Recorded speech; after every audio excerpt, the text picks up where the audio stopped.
Henry, Hola, ¿cómo estás? Henry. Buenas tardes. Carlitos, ¿cómo estamos? Muy buenas tardes. Aquí en una edición especial, ¿no? Para hablar en nuestro programa número 6, 7, caramba, programa De la número segunda 7 temporada. de la segunda temporada, edición especial, para hablar sobre el Partido Aprista, sobre la Alianza Popular Revolucionaria Americana. Así es que, Carlitos. Hola Henry, hola Marcos. Sí, pues vamos a hablar de uno de los connotados pensadores políticos del siglo XX. Nos guste o no, marca junto con Mariátegui un hito en lo que es la vida política del Perú. Nos referimos a Víctor Raúl Haya de la Torre, ¿no? ¿Mm?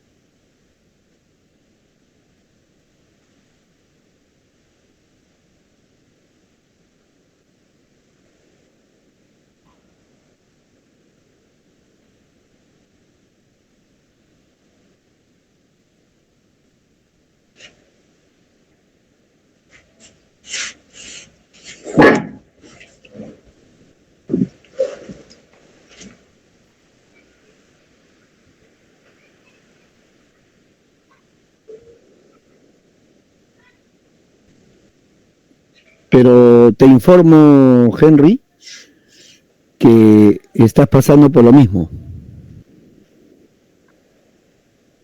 Estoy levantando todo el volumen y se te ve hablando, pero estás pasando por la misma situación. Eso es la ley de la mordaza. Ah, caramba. Bueno, vamos conversando, Carlitos, mientras que Henry va arreglando El audio. el audio. Sí, claro. Hablemos Así un poquito de por qué hacemos en febrero, bueno, y este programa, bueno, ya estamos en Creo que, bueno, febrero es el natalicio de Haya de la Torre, lo que los apristas no lo llaman el Día de la Fraternidad, 22 de febrero, corrígeme porque no soy muy aprista, que digamos. 22 de febrero de 1895, nace en Trujillo, Claro. este personaje de clase media, ¿no? De clase media. Haya de la Torre, ¿no? Que padre, ¿cómo se llama? De mediana clase media. Clase media. Pero su madre, por descendencia materna, sí, propietario de algunas haciendas, ¿no? Mediana, pequeña, pero sí, no tan grandes. Así es, ahí dentro. Si me permiten, siguiente prueba de sonido, vamos con la prueba de sonido otra vez. Tuvimos una pequeña dificultad el día martes. Acabamos de tener la misma dificultad hace unos minutos, así que vamos a confirmar si se mantiene esta situación. ¿Sí? Si el duendecito no te sigue molestando por ahí. Ya, ahora sí. Ya está, perfecto, listo. Ahora ya está. Listo. Todo tiene solución. Listo. Ya hemos comentado de la procedencia de Víctor Raúl Haya de la Torre, en la fecha de su nacimiento. Y bueno, pues el APRA también, dentro de sus grandes obras, ¿no? Creo que nos ha dejado el Partido Aprista, que ya cumple también 100 años, ¿no? 100 años. Fue fundado en diciembre de 1824 y mira, también está pronto a hacer ¿cómo se llama? Cumplir los 100 años. Claro, son 100 años. Fundado en México, ojo con eso, no es el Partido Aprista peruano. Es un brazo, es una extensión del APRA, fundado en México. La idea era de Haya de la Torre crear partidos de filiación aprista en todo Latinoamérica. ¿Qué le puso otro nombre, no? Indoamérica, claro. Indoamérica. El término adecuado es Indoamérica, por parte de Haya de la Torre, ¿no? Claro, por eso quería llegar a ese punto. Entonces, lo que él trataba Haya de la Torre, hasta donde había leído un poco sobre él, era crear, pues, en todas las naciones Latinoamérica, Indoamérica, Sudamérica, como tú quieras, Hispanoamérica, estamos partido de filiación aprista y en algún momento todos estos países iban a tener un gobierno de filiación aprista para hacer la gran revolución que planteaba ahí la Torre, ¿no? Por eso que lo que dice Henry, el partido aprista peruano es en el Perú y el APRA es en México, ¿no? 24 de mayo. Hay que ver el contexto, muchachos, para que nuestros seguidores puedan ver bien el escenario y por qué esta plataforma que presenta el APRA, ¿no? Estamos en la década del 20, en la posguerra, 1919, ha terminado la Gran Guerra, se ha firmado la Paz de Versalles, hay un proceso de reacomodo económico en Europa, pero además de recesión que está generando el descalabro de varias economías. Se está fortaleciendo una, que es la de Estados Unidos, hay otra, la de Japón, pero es la de Estados Unidos la que nos interesa. El capitalismo se está fortaleciendo. Luego hay que mirar las ideologías nacionalistas que se están movilizando en Europa como respuesta a estos excesos cometidos en la Paz de Versalles, como respuesta a los excesos cometidos por los aliados, por los vencedores. Estamos hablando específicamente de Alemania y de Italia. No podríamos hablar de la URSS como contrafuerte, como punto de equilibrio, pero estas ideologías son las que van a movilizar en América Latina la formación de agrupaciones, como el APRA, por ejemplo, ¿no? Este es un poco el escenario que pinta a nivel internacional. A nivel, la coyuntura. Claro, a nivel nacional, lo conversábamos en la interna antes de la grabación del martes, así que vamos a repetir esta información también, creo que lo mencionaba Carlos. El escenario interno es el oncenio, ¿verdad, Carlos? Así es, pero también te estabas olvidando que estas ideas totalitarias en Italia, en Alemania, era para frenar el avance del socialismo en Europa, ponerle también un freno, o sea, a los excesos del capitalismo de la Primera Guerra Mundial, también se está dando la propagación del comunismo. Entonces, una ciudad totalitaria para frenarlas. Entonces, toda esa coyuntura que nos hablaba Henry, ¿no? Y acá en el Perú, ¿a quién tienes? Leguía, ¿no? Leguía, que había llegado al poder en el 19 con una nueva prédica, ¿no? Que ha hecho el civilismo por el Perú durante 20 años y la respuesta él mismo la daba, nada. Por eso que al mejor estilo francés planteaba refundar la república, hagamos la patria nueva, o claro, sin civilistas, sin peronistas, y el partido político que va a formar, o la agrupación política de Leguía, no fue el Partido Demócrata Reformista, que a pesar de que había ganado Leguía las elecciones, sabiendo que el Congreso de mayoría civilista no lo iba a ratificar, dio el golpe de Estado, ¿no? Así es. Geopolíticamente tiene mucha razón cuando hablan ustedes Carlos, sobre el tema de este bloqueo, pues, ¿no? Que por lo que nacen estas ideologías totalitarias en Alemania y en Italia, porque es el bloque central de Europa, pues, ¿no? O sea, claro, de donde manejas todo. Así es, de cierta forma impide, pues, este avance de la revolución bolchevique del 17, ¿no? Para seguir inculcando en los demás países el comunismo, ¿no?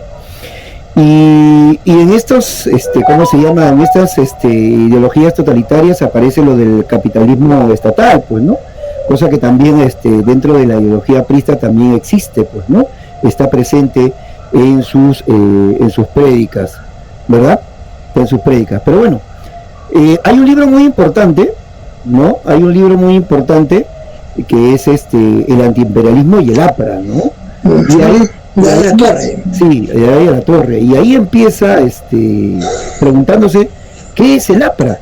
Así ¿verdad? es. ¿No? Y él mismo responde, es la organización de lucha antiimperialista en América Latina, ¿no?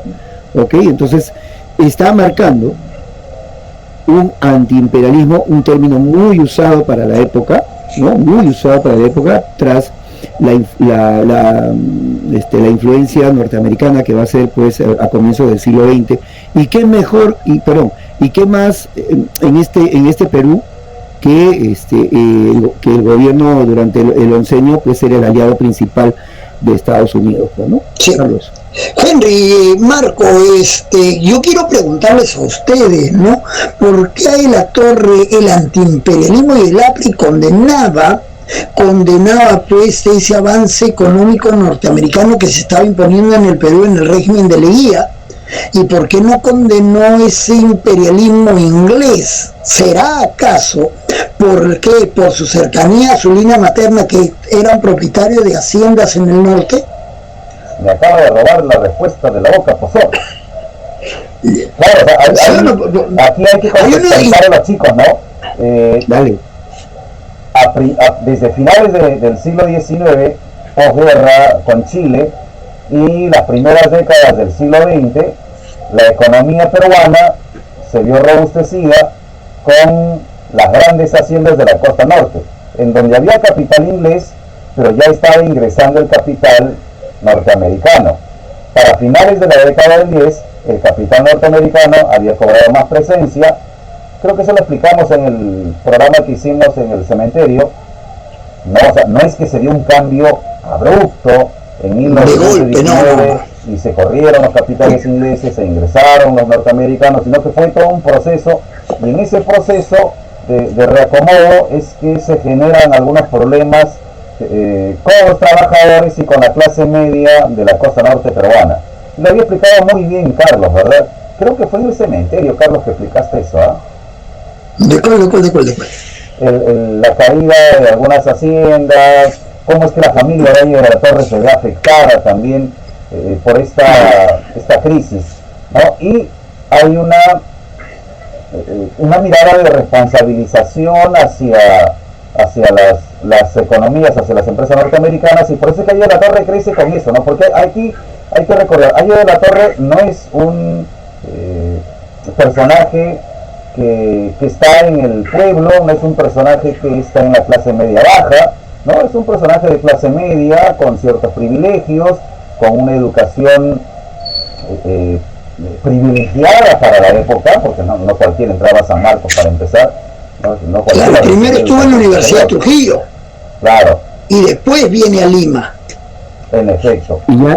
Y ya en Trujillo ya había comenzado. Ya había hecho que sus pininos políticos. Así es. Tanto así, ¿no? Que justo yo les estaba comentando que antes de su llegada a Lima, tiene cierta relación con el poeta César Vallejo. Uh-huh. Ya, y los dos son trujillanos. Así es, y César Vallejo en algún momento le dedica el siguiente verso, pues, ¿no? Léalo, caballero ilustre. Yo, profeta, brindo por este pichón de cóndor. Yo, profeta, anuncio que volará alto y será grande. César Vallejo, sobre Aya de la Torre. Mira tú. ¿Ah? Interesante. Sí, ahora, hablamos ahora del antiimperialismo, esa mirada que tiene Aya de la Torre, y forma parte de estos principios que el APRA promulga y difunde con esta agrupación. Aparecen por primera vez en 1926 ya redactados, escritos, ¿no? Y son cinco las máximas que presenta, las leo, ¿no? Uno dice: lucha contra el imperialismo, en un principio el imperialismo yanqui, y luego lo va a extender a todo el imperialismo, ¿no? Pero en un principio era lucha contra el imperialismo yanqui, yanqui por los norteamericanos. Luego, búsqueda por la unidad política en Indoamérica, ¿no? Él cuestiona mucho los términos como Latinoamérica, Hispanoamérica, y difunde un término, Indoamérica, que la verdad ha sido muy poco usado. No conozco a historiadores o sociólogos que utilicen esta categoría, salvo los apristas, ¿no? Lo tercero es la nacionalización progresiva de tierras e industrias, ¿no? Y esto tiene que ver con la mirada de las haciendas que estaban en manos del sector privado y que habían generado esta crisis de la década del 10 que les comentaba. Cuarto es la internacionalización del Canal de Panamá. Y estoy haciendo un déjà vu porque como ya hemos grabado el programa y hemos hecho otro programa y estamos bajando y estamos subiendo, ¿no? En esta internacionalización del Canal de Panamá, Carlos, en el universo alterno, comentabas que ya para el 19 ya se había inaugurado el canal, pues, ¿no? Claro, sí. Claro. Pero primero recordemos que Estados Unidos apoya a Panamá a tener la independencia. Claro, fines económicos y el control de ese canal, ¿no? Creo que Panamá es el último país de Sudamérica, ¿sí? Claro, sí, porque Cuba y Puerto Rico fueron en el 4 o en el 5. Claro, 4 o 5, sí. Ya. Claro. Henry, el quinto, termina. La quinta plataforma de lucha es la solidaridad con todos los pueblos y clases oprimidas del mundo. O sea, una mirada ya más abierta, más globalizada, interesante para la época, ¿no? Y lo curioso es que, como decía Carlos, lo afirmaba también Marco, el APRA se funda en México con esta intención de generar filiales. Y una de sus primeras filiales se funda en París en 1927, ¿no? De la que no tenemos mayor referencia, pero se funda en París, ¿no? Se dieron intentos en otras regiones, por ejemplo en Uruguay, ¿no? No hay mayor referencia, pero quien sí vive y se sostiene, y es que aquí estuvo su líder, el fundador, que estuvo también ahí en México, Isaías de la Torre, acá en Perú. Y Henry. Vale. Ya, recuerda que también en Venezuela hubo un partido de filiación aprista, el de Carlos Andrés Pérez, a quien Chávez le da el golpe de Estado. Ese era un partido de filiación aprista, claro. ¿Ya? Ahora, antes que se me vaya la idea, ¿no? Tú sabes que las ideas de los años 20, el fascismo y todo esto, se manejaban mucho a base de simbolismos que tenían un significado. ¿Ustedes recuerdan la estrella aprista? Por supuesto, maestro. Ya, ¿cuántas puntas tiene? 5. Cada punta representa uno de los puntos que estaba hablando Henry, ¿no? El programa del APRA. Eso yo bien lo recuerdo, ¿por qué? Porque en el programa que grabamos y que salió mal, ya, problemas de audio, pero vamos a decirlo, ¿ya? Pero no, o sea, eso es un error humano, no me digo que fue un error de Henry, estamos, ¿ya? Para nada. Recuerdo pues que en las clases que habrían acá en la casa, los familiares, decían pues que esas 5 puntas de la APRA representaba su programa. Entonces ya uno con el tiempo, cuando iba buscando el simbolismo de las ideas autoritarias, el APRA también tiene tendencias fascistas, ¿no? Autoritarias, lo que dice el líder se hace, ¿no? Disciplina, compañero. Ya que está mencionando la estrella, el APRA también tuvo su bandera roja, mapa dorado, ¿no? Mapa dorado de América Latina, bueno, de Indoamérica, en un fondo rojo. En México, ahí ¿cómo se llama? Tenía los mexicanos con los cuales se creó este partido, ¿no? Había nacido pues este Frente Antiimperialista de trabajadores y estudiantes a escala continental, como es pues como lo refiere Aya de la Torre a la acción popular revolucionaria americana, pues, ¿no? Vamos a hacer una pausita para saludar a las personas que se están conectando, pese a que es sábado, que es un programa especial.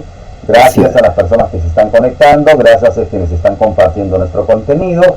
Aquí en el chat nos escribe Sukup, si leo bien, y dice: no imaginaba que se habían conocido, haciendo referencia a ella y a Vallejo, ¿no? Lo que leí hace un momento, Marco García, ¿no? Es increíble, dice Sukup, no lo ubico.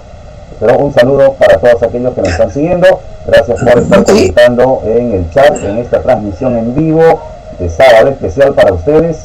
El APRA en el tiempo en Vamos por la Historia, episodio 7 de esta segunda temporada. Oye, qué lindo aquí lo que acaba de decir Henry, ¿no? Estamos grabando por una emergencia, solucionando un problema el día sábado y tenemos seguidores.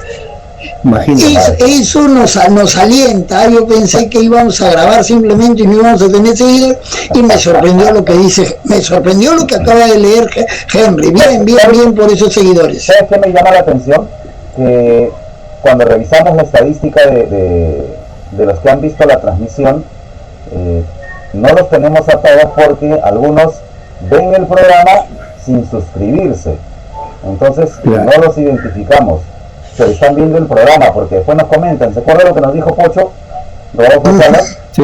No, Rodolfo quería comentar, dice, pero no puedo comentar, y de ahí caímos en cuenta que es porque muchos de los que nos siguen en YouTube, que ven nuestras transmisiones en vivo, no están suscritos. Entonces los animamos a suscribirse, a pulsar la campanita para que nos sigan, para que reciban las notificaciones y estén enterados, ¿no? Para que tengan este material de primera mano, como se dice.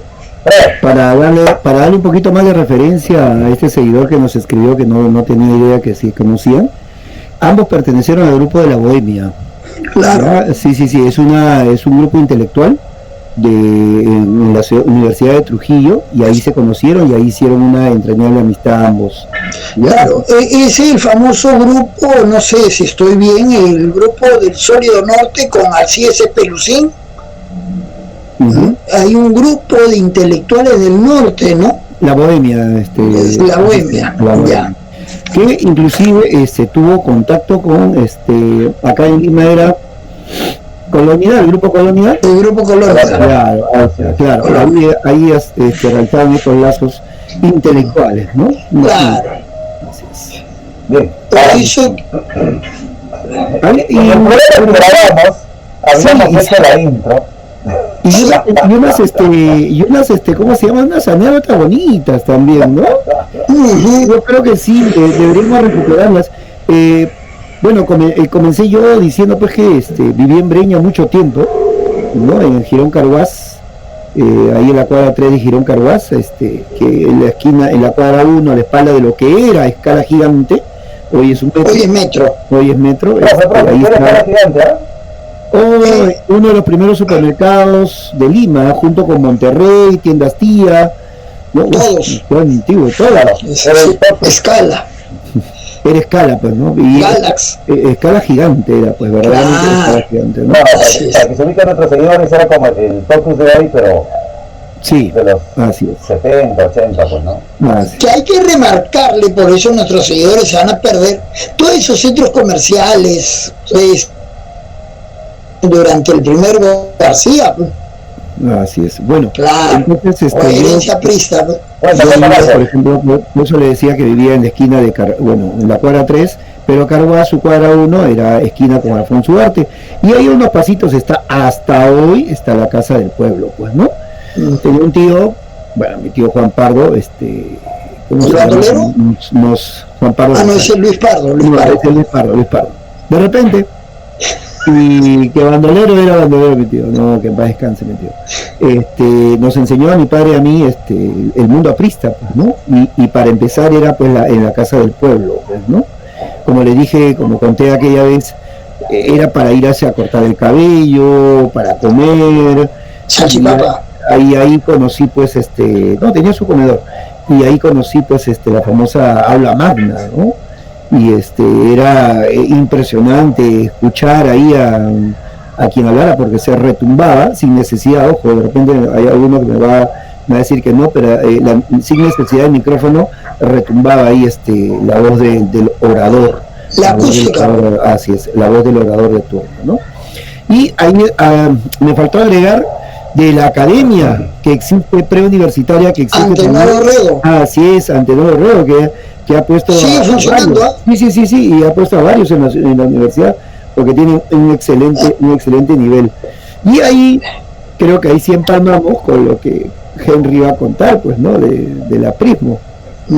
Claro, y ese es la anécdota de Marco. Lapra. Sí, bueno, que Henry, o empiezo. Dale. Ya, ya en programas anteriores yo he hablado de mi padre, que fue militar, ¿no? Y siempre pues las anécdotas de la vida militar es lo que a mí me apasionaba sus relatos por línea paterna, pero mi padre estuvo muy pegado a la familia de mi madre, más separado de su familia. Entonces cuando yo escucho hablar de Lapra, el chibolito, allá por el año 1978, el mismo año del Mundial, ¿no? Morales Bermúdez, y se hablaba de la Asamblea Constituyente, y creo que fue la primera vez que escuché hablar de Aya de la Torre. Entonces viene mi abuelo que nació pues en una hacienda, Andahuasi, ¿no?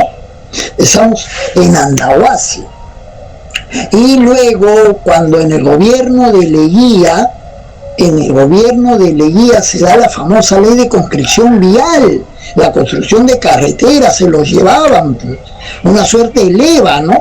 Entonces mi abuelo contaba, yo sí recuerdo que él contaba que él huye porque él era huérfano. Excepto los que podían evadir y pagar. Claro, los que podían mantener, pero mi abuelo no tenía ni dónde caerse vivo, porque muerto se caía en cualquier lugar, ¿ya? Entonces él arranca, él desde temprana edad, muy chiquillo, murió su mamá, murió su papá también, entonces quien lo crió fue su hermana mayor, ¿ya? Que el año pasado se fue también ya. Entonces él se va a la hacienda de Paramonga, hacienda azucarera, ¿no? Donde lo que nosotros estábamos hablando, toda esa idea de los trabajadores ligados a los cambios, los jóvenes que veían que las luchas sociales, ¿no? Y de Paramonga arranca a Ancash, y de Ancash a un poblado llamado Carhuaz, donde la conoce a mi abuela, ¿no? Mi abuela materna, que era mayor que él, ¿no? Y él ayudaba, a veces mi abuela dice que vendía comida o se las ingeniaba, ¿no? Y así hubo ese romance, ¿no? Entonces ya cuando se vienen a Lima en los años 50, empezamos Odría, cuentan que eran perseguidos el gobierno de Odría. Mi tía también fue encerrada, ¿no? ¿Por qué? Por defender esos ideales apristas, ¿no? Entonces mi abuelo contaba, entonces uno escuchaba toda esa parte cronológica, ¿no? Que había pasado, ¿no?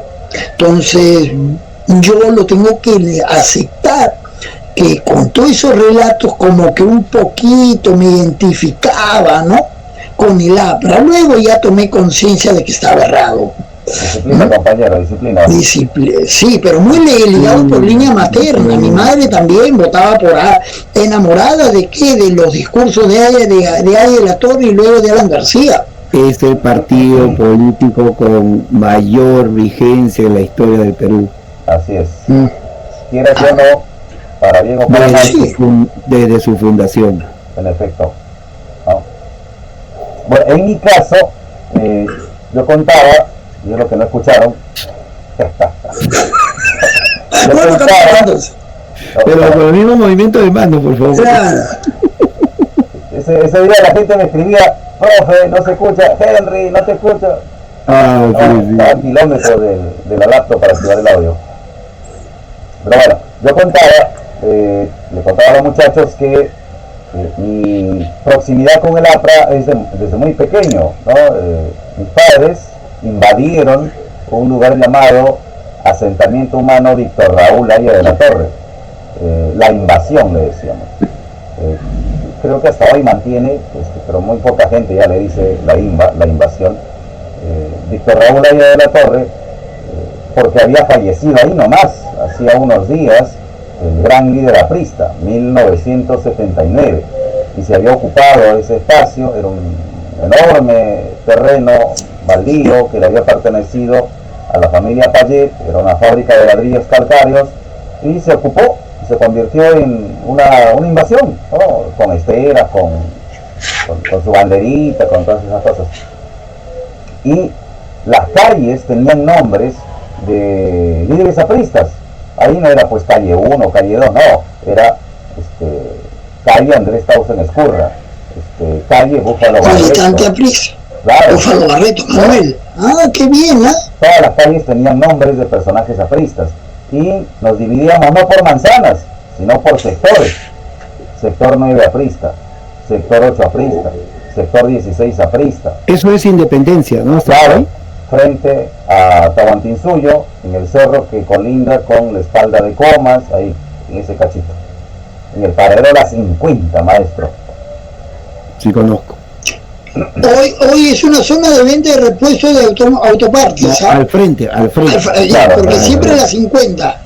Claro, ahí he ido a comprar una que otra cosa para el red de vida. Marco en el chat ha puesto a ver si en efecto está en Independencia.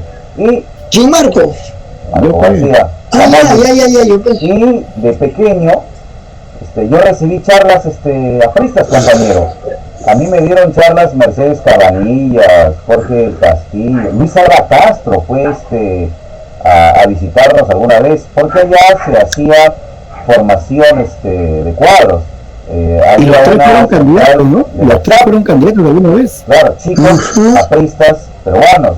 Estaba la juventud aprista peruana, y de ahí el partido aprista peruano, pues, ¿no? Los muchachos pasaban por esos escenarios. Yo participé por amor, participé en la CHAP, ya no me metí a la JAP. ¿Por amor al partido? Bueno, ahí fue por desamor. Y luego termino la secundaria, postulo a la universidad, les contaba en varios programas que me faltaron monedas para ir a San Marcos, entonces postulé a Villarreal porque es lo que me alcanzaba. Postulé a Villarreal, ingresé a Villarreal, y mi primera clase en Villarreal fue un recibimiento en el Paraninfo de la universidad. Nos hicieron formar, nos sacaron caminando y nos fuimos caminando hasta el local del APRA, Alfonso Ugarte. En Alfonso Ugarte. Ingresamos ¿El a la local sala de la Colmena o de Colonial? De Colmena. Claro, la Facultad de Educación. Claro. No recuerdo la calle por donde me meterme, pero hay una calle que corta y sales por Loaiza y ahí nomás ya estás Cepita, ahí paraba Marco. Perdón. No, Cepita por ahí. Parábamos, señor. Claro, te iba a recoger, sacar de ahí, y nos dieron, nos obsequiaron textos de Víctor Raúl Aya de la Torre, el antiimperialismo de Irapra, espacio-tiempo histórico, no recuerdo otro libro. Pero, o sea, ese fue mi primer encuentro, ¿no? Y siempre se decía que el APRA estaba metido en la universidad, y en efecto, los profesores apristas eran los catedráticos de mayor jerarquía en la universidad. Ahí, nada que criticar, porque sí, hay profesores eran apristas.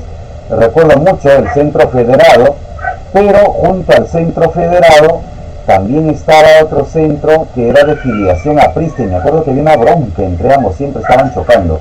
Casi lo mismo que San Marcos, cuando fui a San Marcos y encontré el mismo problema, ¿no? El Centro Federado, y estaban los otros grupos que confrontaban, algo similar.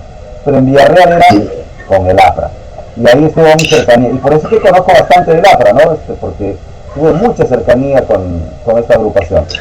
Y hablando de la Universidad Villarreal, muchos pues militantes no enseñaban, que nosotros los tres creo que tenemos a dos conocidos enseñando actualmente en la Villarreal, al buen Víctor Latorre, ¿te acuerdas? Claro. Que está enseñando en la Villarreal, y a William Ames.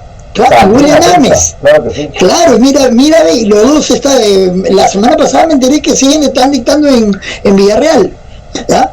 Es por eso que lo que dice Henry, alguno que ha entrado al local de Villarreal, tú entras al local central y no te encuentras con un monumento a Federico Villarreal, que a propósito es un gran matemático, no tienes el monumento ahí en la torre. Así ¿Sí o no? Al pie del Paraninfo, ahí, claro. Así es. Perfecto. Entonces, exacto. Es lo que voy a desempolvar un cartoncito por ahí. Y el monumento ahí a la torre está en la avenida 28 de julio, ¿me parece? Sí. Donde empieza Arequipa y termina. Claro, ese monumento es, creo, de los años 80, creo que lo inaugura, y hasta una crítica porque no tiene la mano izquierda levantada, sino la derecha. La derecha, ¿no? Bastante, claro.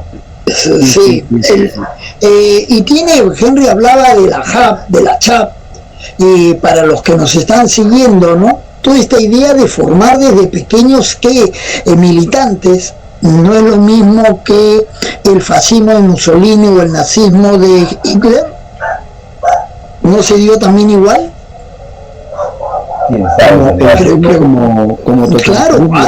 Claro, había, recuerda los jóvenes que cantaban y marchaban por el nazismo y el fascismo.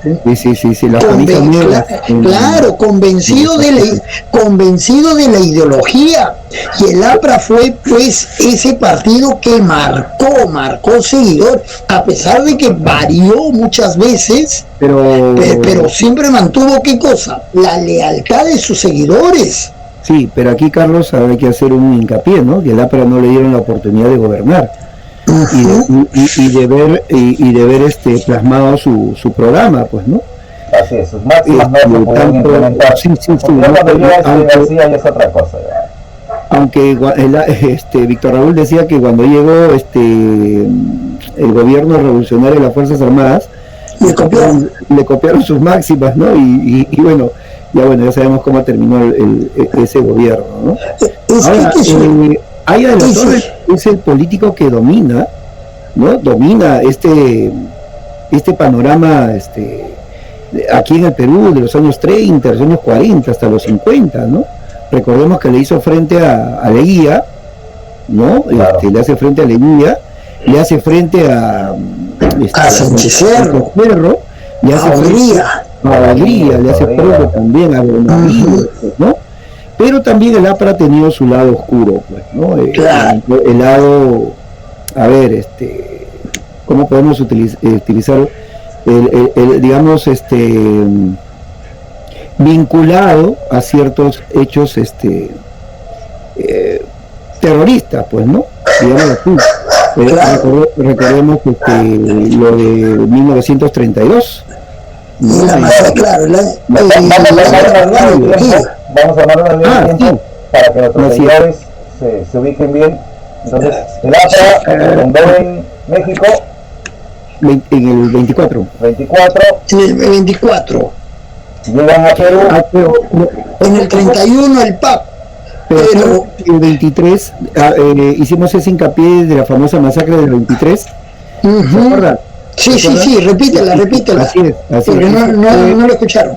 Ajá, eso fue una protesta, ¿no? Eso fue una protesta en la cual murieron cinco personas, y bueno, el grupo estudiantil, el grupo obrero, encabezado por Víctor Raúl de la Torre, fueron hasta el presbítero maestro, y en la cripta de los héroes, ¿no? Lanza su arenga, pues, ¿no? Para impedir, el quinto no matar. Así es, para impedir otra vez la represión policial. El 24 se funda el APRA en México, ¿no?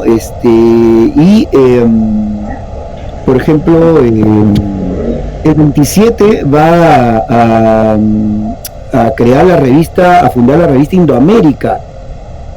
La revista Indoamérica, ¿no? El 28 trata de expandir el aprismo por Argentina, por Uruguay, que ya había señalado Henry.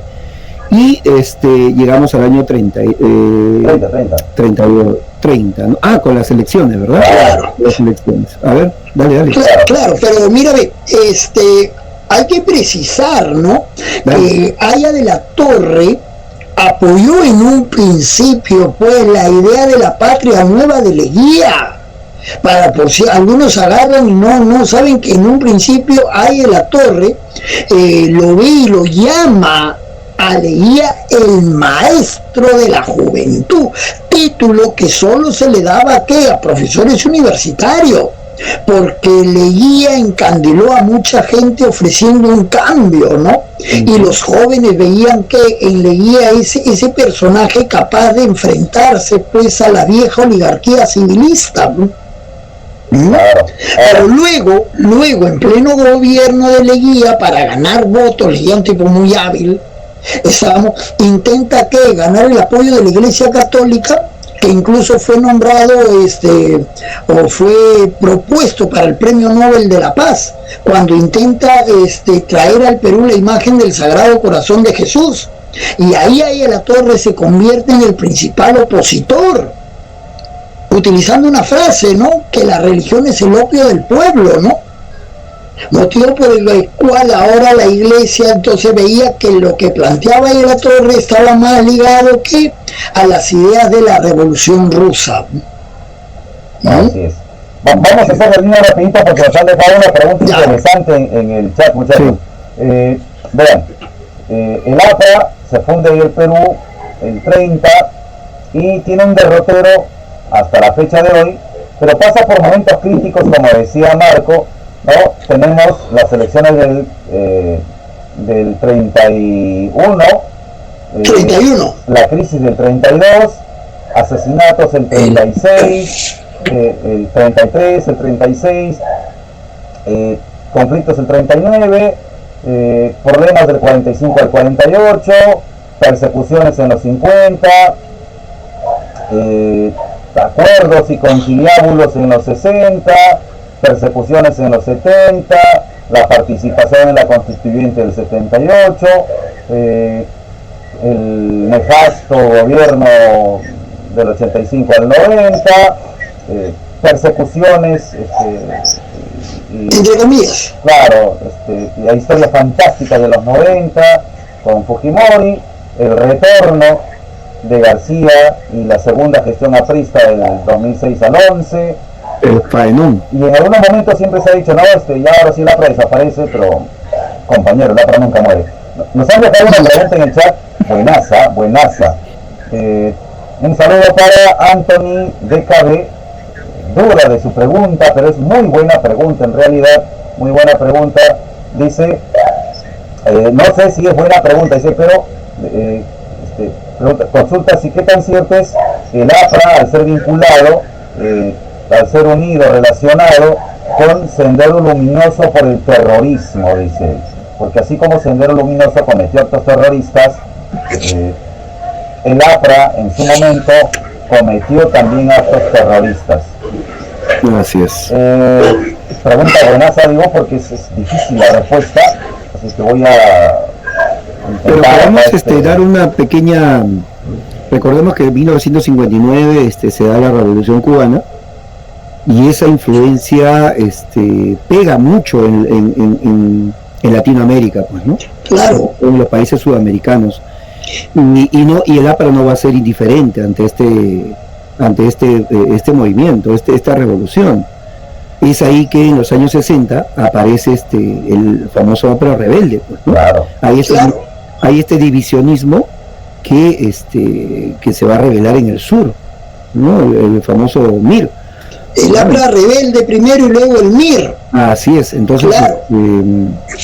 Esto, digamos que no eran pues peritas en dulce, ni lanzaban pues manzanas de dulce, pues, ¿no? Para combatir a la represión. Entonces había pues actos de cierta forma que pueden ser considerados como terroristas, pues, ¿no? Marco, pero ¿por qué surge el APRA rebelde? Porque Aya de la Torre negó, o sea, el APRA estaba impedido de participar en la vida política por la Constitución del 33. Fue sacado muchas veces del orden político, ¿no? Ya, pero ahora, cuando sale Odría, cuando termina su mandato Odría, no había un candidato de fuste, ¿no?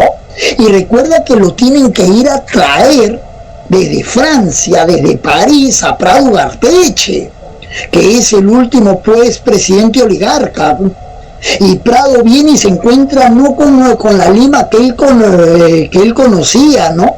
Porque de la que Salazar Bondi nos habla de la Lima la horrible, ya habían invasiones, Lima ya estaba solidificada.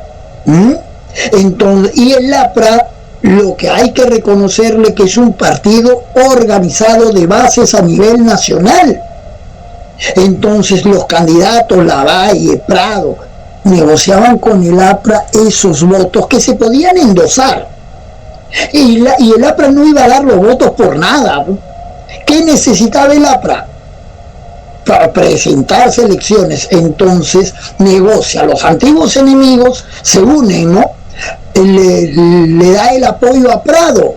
Es lo que se conoce como la convivencia política. A cambio, Prado, ¿qué le da? lo restablece al orden que político. Y la idea del APRA en ese entonces, ¿cuál era? Que Prado termine su mandato, estamos ya, como no hay reelección, a la Torre se presentaba en el 62, como que sucedió. Entonces, al pactar con Prado, muchos jóvenes de los que vieron en el APRA el gran movimiento que iba a ser la revolución, se quedaron decepcionados, por eso surge el APRA rebelde. Uno de esos militantes del APRA rebelde, ahora ya está bastante entrado en años, fue que Javier Valle Riestra, si es que no lo sabía, él fue militante. Entonces, al romper con el APRA viene la coyuntura que me hablaba Marco, la revolución cubana. Y ahí es donde, caray, el APRA pierde apoyo de muchos jóvenes que se decepcionaron y que ahora se identificaban pues a lo que era Cuba. Por eso que comienza a tomar una fuerza, ¿qué cosa? La idea que de socialista acá en Latinoamérica, en el Perú, y el APRA que pierde el control de San Marcos. Por eso que el APRA apoyó la formación de ¿qué? De la Vía Real, porque se le estaba yendo el control de los jóvenes. ¿Qué característica tenemos nosotros los jóvenes, Henry, Marco? El espíritu rebelde, impulsivo, de salir a protestar. Por eso, claro, o es que ya no lo tienes. Ya, entonces buscaba que nuevamente que controlar esa fuerza juvenil, ¿no? De ahí viene lo que es Villarreal, ¿no? Claro. Era por esa coyuntura. Sigue, Henry. Sí, y para cerrar con esta primera parte, porque nos acaba de soltar la pregunta que iba a llegar y llegó. Por el MRPA. Sí. La respuesta para Anthony, hay una proximidad, hay una semejanza por los actos, Anthony, porque el APRA es distinto a Sendero Luminoso. Hay una marcada diferencia. Para empezar, el APRA tiene vida política. Sendero Luminoso no tuvo participación política formal en elecciones, ni municipales, ni provinciales, ni regionales. El APRA tiene una base política y una base ideológica. Sendero Luminoso no tiene una plataforma política para postular a sus candidatos. Nunca hemos conocido una lista de candidatos de Sendero Luminoso como partido político porque no tiene esa estructura, pese a que se ha propugnado como tal. No ha tenido una vida política activa en nuestro país. Básicamente lo que ha buscado Sendero Luminoso es destruir el aparato estatal, tomar por asalto el aparato estatal, mientras que el APRA siempre ha pensado en llegar al poder por la vía legal. Sin embargo, las elecciones del 31 y las acciones del 32, la masacre de Chanchán, los enfrentamientos con el ejército, con Sánchez Cerro la cabeza, hicieron que en la Constitución del 33, en el artículo 58, si mal no recuerdo, se establezca literalmente la prohibición de participación de cualquier agrupación política de origen internacional. Y ahí fregaron a la APRA. Y de ahí se produjeron actos terroristas. Por ejemplo, el asesinato de Sánchez Cerro, el asesinato de Francisco Graña, de la prensa, de Miro Quesada, de Graña, ¿no? Y así eventos de esta naturaleza, o las persecuciones de los 50. Ciro Alegría, por ejemplo, escritor conocido, fue perseguido por su proximidad con el APRA, terminó en Chile, allá de la Torre, encerrado. Carlos contaba que sus abuelos tienen historias de esta naturaleza, ¿no? De persecución. En el programa que hicimos con Carlos Palacios en el cementerio, nos contaba cómo es que se persiguió también a los apristas. Ahí a la Torre terminó en el cementerio escondiéndose en una cripta durante varios días. Situaciones como estas se presentaron, pero eso no significa que haya una conexión directa, ¿no? En realidad son muy distantes. Y respecto a la segunda parte de la pregunta de Anthony, a ver quién se lanza, dice, ¿y el APRA tiene algún vínculo con el MRTA o fueron en diferentes contextos? Dice. Recuerden que se hablaba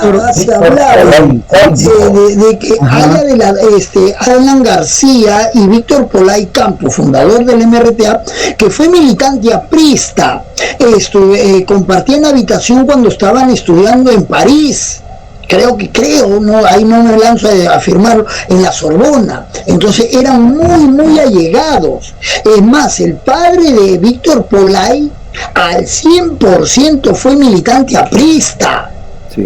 Sí, eso sí recuerdo haberlo leído. Su padre sí fue militante, ¿ya? Y Víctor Polay era de la Juventud Aprista. Y el punto que lo relacionan con el APRA es que él fue capturado durante el gobierno aprista, y antes que acabe el gobierno aprista huye los túneles, que da la famosa fuga por los túneles, ¿no? De San Juan de Lurigancho, motivo en el penal, ¿no? Motivo por el cual no a los terroristas después se les va encerrar en otro tipo de cárceles, pues, ¿no? En ese túnel fue digamos noticia, porque la salida de Liliana García. Sí, tenían luz, ¿no? Tenían luz, y no fue un canje político con un Delgado Parker que estaba, de rehén. Sí, también. Sí, o sea, hubo ahí todo un intripado político y fue la última gracia de García de su primer gobierno, ¿no? Y eso es lo que, por ese motivo, exacto, que el amigo lo relaciona con el gobierno aprista. Claro, para cerrar toda la respuesta, Anthony, entonces, nótese que el APRA como partido político tiene una vida prolongada, su centenario, pero en su devenir histórico ha tenido, no sé si hijas, pero sí ha tenido varios brazos. Del APRA han nacido varios brazos, ¿no? El APRA rebelde, el movimiento de, ¿cómo se llama? De bases ahístas, ¿no?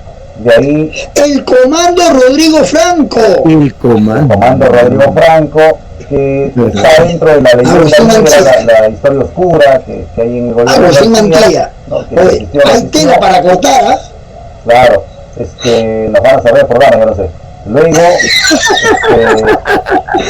por su ideología, los seguidores o militantes apristas terminan separándose. Esto no significa que se separaron y formaron el MRTA, pero hay proximidad porque Víctor Polay es un cercano de allá de la Torre. Es más, alguna vez escuchábamos en Villarreal, en alguna de estas ponencias que nos daban, que Víctor Polay había sido el delfín de allá de la Torre. Él era el llamado a sucederlo. Desde pequeño lo veía como un potencial líder. Y bueno, pues terminó en el otro lado de la vereda, ¿no? Terminó en la otra orilla. Pero, o sea, de eso no pasa, ¿no? No es que el APRA haya buscado la formación del MRTA o que el APRA en sus actos, no sé si aislados, pero en estos actos que hemos mencionado, haya buscado desarrollar una campaña terrorista contra un gobierno determinado, ¿no? Como Henry lo ha dicho bien claro, no son pequeñas extensiones que surgen de este árbol llamado APRA, ¿no? Pero no es que van a tener ligazón, sí, pero no es que se hayan sido formados por el APRA. Claro, en un momento crítico con Odría, y por eso es que termina pactando con Prado, lo que genera todo un cisma, pero el cisma principal, el cisma más fuerte está en la década del 60, pues, ¿no? Cuando ya pacta demasiado y en estas prebendas allá de la Torre termina en la mesa con los grandes oligarcas de la época, y eso sí generó mucha bronca en los apristas, los militantes jóvenes. Claro, ¿no? Y eso es lo que genera la ruptura. Cuando se genera esta ruptura, esta fractura, el APRA empieza a generar todos estos brazos radicales, porque su plataforma de lucha, si se han dado cuenta, la plataforma de los años 20 es una plataforma radical, como era costumbre en los partidos de la época. Difícilmente hay una agrupación va a tomar esa plataforma y se va a embanderar con ella, pues no, porque pierde. Hoy la democracia, más allá lo van a terruquear. Claro, más allá de los errores que tiene nuestra democracia, tiene una línea más o menos trazada. Y como verán, el APRA, en los años 30, 40, 50, 60, no había ganado nada, no había alcanzado nada, importante digo. Y llegó su premio para el 78, ¿no? La Asamblea Constituyente. Claro. Algunos dicen premio consuelo, pero premio al fin fue un reconocimiento a un político de viejo puño, pues, ¿no? Un político de aquellos que llenaban plazas, que manejaban ideología, que tenía proximidad política y que pues ya no tenemos. El arte de la elocuencia para convencer. Sí. Dicen que claro, eso encandilaba. Entendía la psicología popular, ¿no? Claro, mover masas. Mover masas. Claro, alguna vez estuvo asilado también, pues, ¿no? En Colombia, sí, el señor Asilo. En Colombia, sí, estuve escuchando una declaración ¿cómo se llama? Del embajador colombiano de aquella época, ¿no? De la manera como ingresó a la embajada, ¿no? Hábil, pues, ¿no? Dice que mandó a su secretaria distrajo a los policías, y el año 56, no, fue el 49, perdón, que lo perseguía Odría, la secretaria distrae a los policías y ¿cómo se llama? Ahí la Torre entra a la embajada y estuvo 5 años, ¿no? 5 años, 5 meses, 3 días, o 5 meses, 3 meses y 3 días, algo así estuvo. Luis Alba Castro escribe, pues, el señor Asilo. Así es. Claro, el señor Asilo. Ahí a la Torre logra, pues, poner las bases de este partido que tuvo una ideología, ¿no?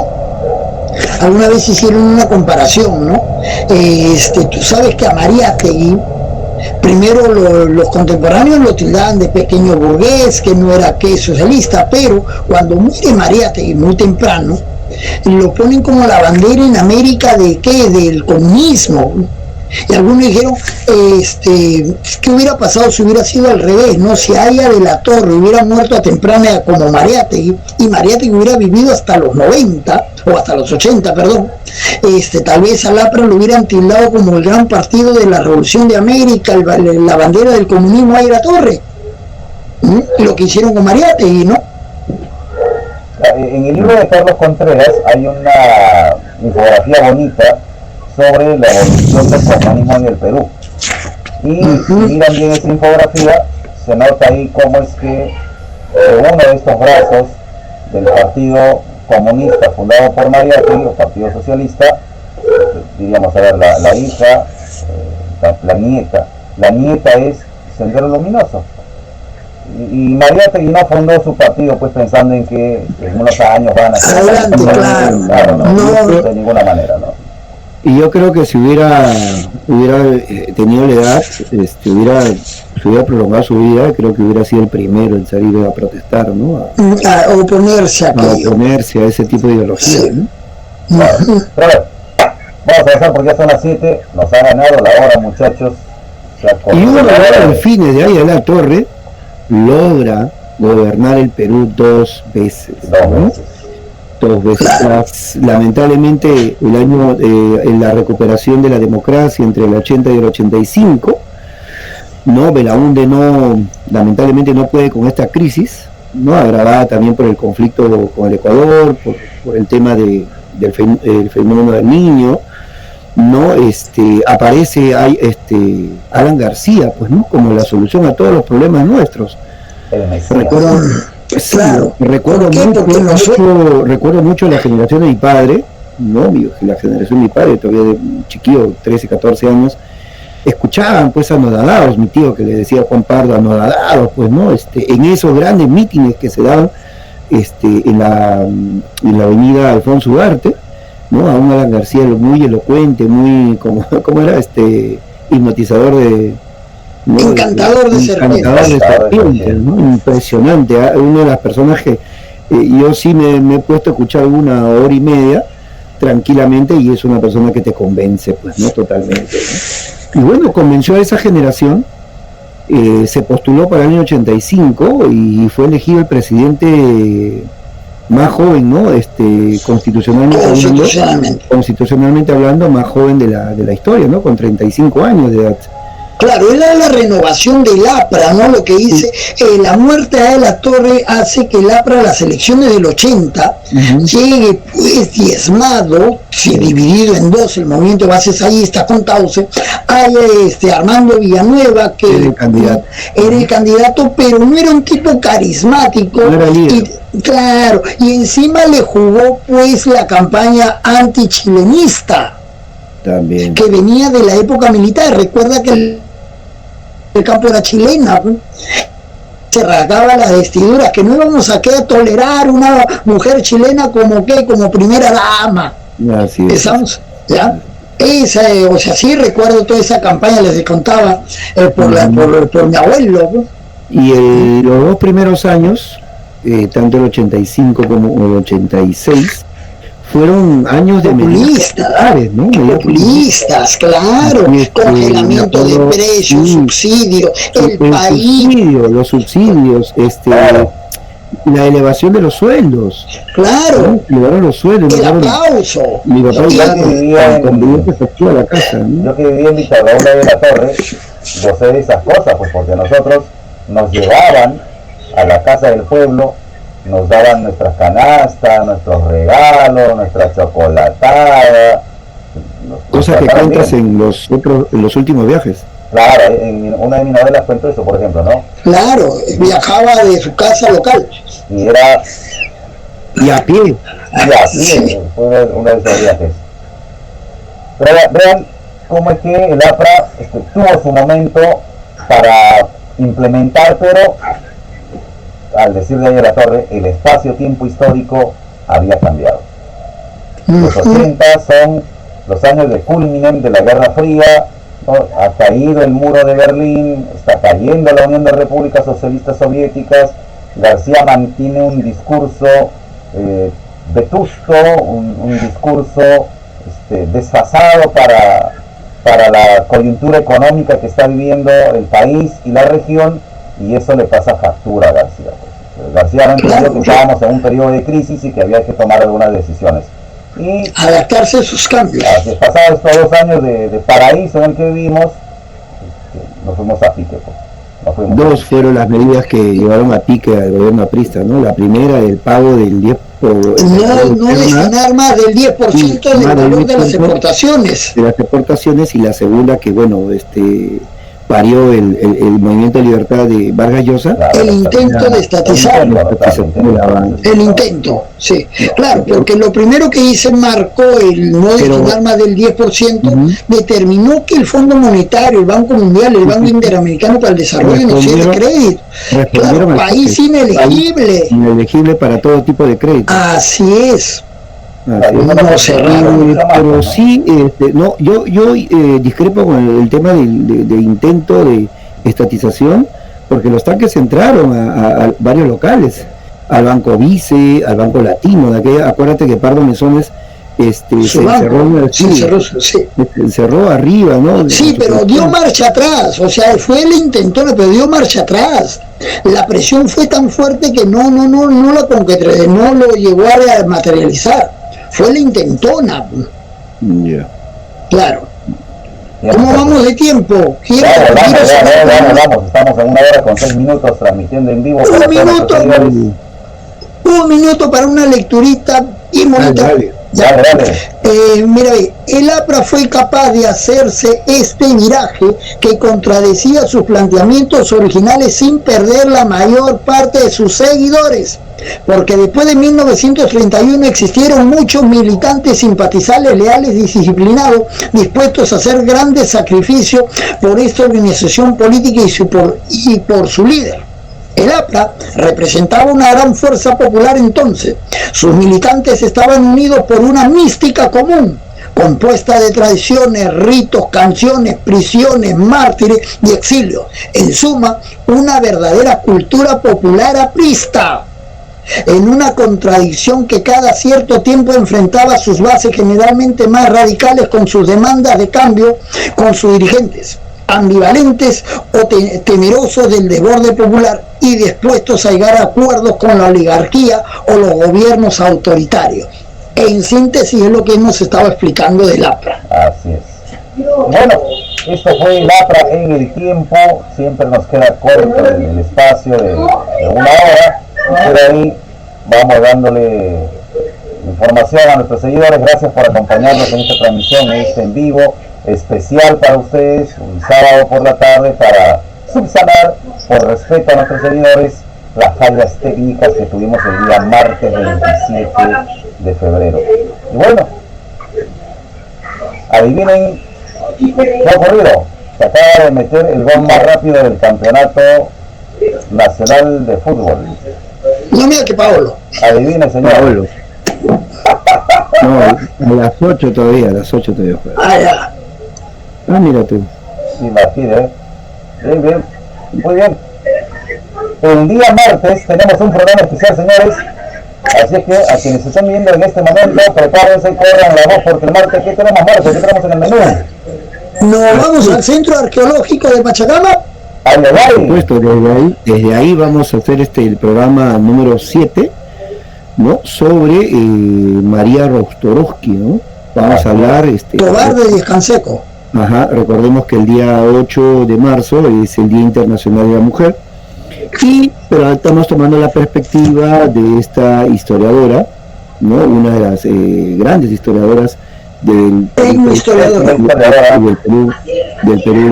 prehispánico, ¿no? Del Perú prehispánico, así que vamos a hablar el día martes. Estén atentos que el día martes va el programa, va. Claro, su obra más leída, Historia del Tahuantinsuyo. Historia del Tahuantinsuyo, ¿no? Uh-huh. Que es de María Rostorovsky, que no se vaya a confundir el amigo Henry. ¿Te acuerdas? Listo. Lógico. Nadie te escuchó tu error. El testigo. Listo.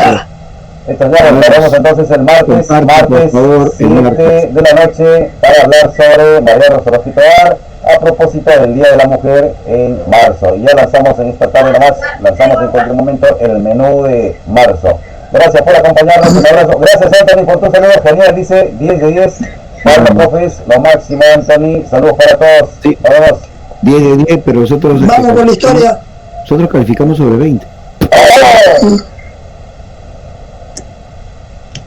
Ahí vamos. Listo. Vamos con el Cherry.